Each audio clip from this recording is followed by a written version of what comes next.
as women, as people, we find it so much easier to give, to offer advice or guidance than to ask or ask.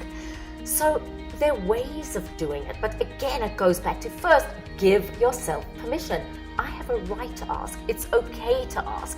Once you've done that, then how do you phrase the ask? So I have found that one of the most useful ways is to ask people for advice or guidance rather than for direct contacts or for stuff.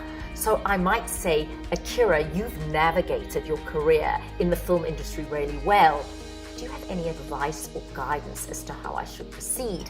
And for me, that's a more comfortable way of asking. The other thing we speak about in the chapter of Own Your Ask is how do you ask for a raise? How do you ask for a new position?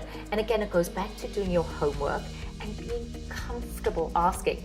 But with the ask comes fear of rejection. And that's one of the hardest things we all face as human beings, which is rejection, because rejection is experienced in the same part of the brain as physical pain.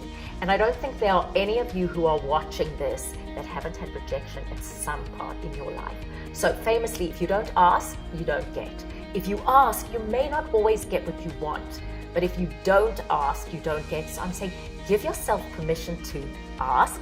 And then if you are rejected, it stings for a moment, but remind yourself that courage is not the absence of fear. It's the taking of action despite the fear.